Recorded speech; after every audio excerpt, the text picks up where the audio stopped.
Hey everybody, Tony here, and welcome to day 3 of my Zelda.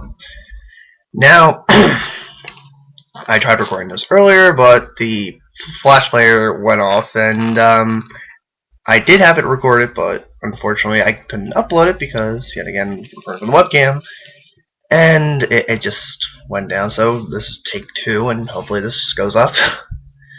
Now, we're going to be talking about A Link to the Past.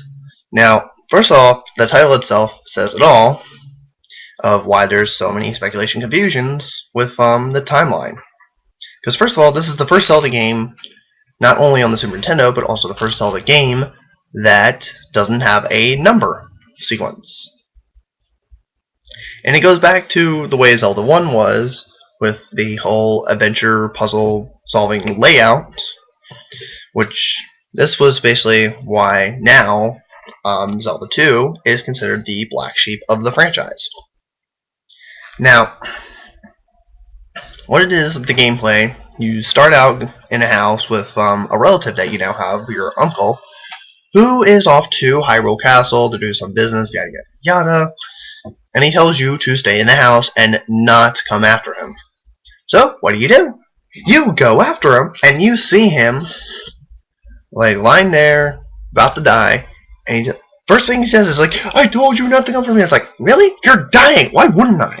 And so, as the final wish, he asks you to save Zelda from the cell hold that she's in, and he gives you his sword and shield. Yeah, way to go, Uncle, for giving us a kid a sword and shield to go save a princess we've never even met. So, you go down to the selling hold, you go save Zelda. Now, this is the first instance, and I don't think there was any other game where you save Zelda right off the bat. But, of course, just like any other Zelda game, she does get recaptured, and you have to go save her from none other than Ganon! Yeah! So Ganon makes a reappearance, and this is why it's considered a prequel to the first Zelda games, which I can understand now, because Zelda 2, Ganon didn't really appear there, and he was already dead, and the whole objective was for them to revive Ganon, and the only time you ever saw Ganon in the actual game was when you got a game over, and he does that little laugh, which I forgot to mention in the Zelda 2, but anyway, it's only a day off, so what can you do?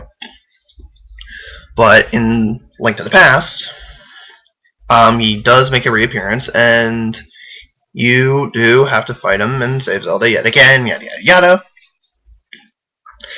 And so, with that,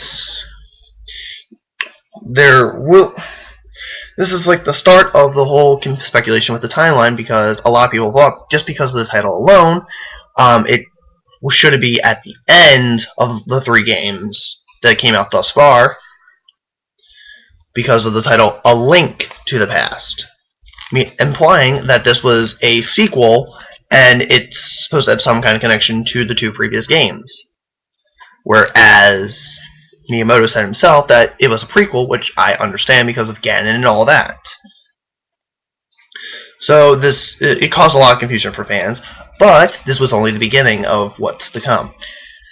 So I thank you guys for watching, and I will see you guys tomorrow for day 4 when I talk about the sequel to A Link to the Past, Link's Awakening, on the Game Boy. So I will see you guys then. Goodbye.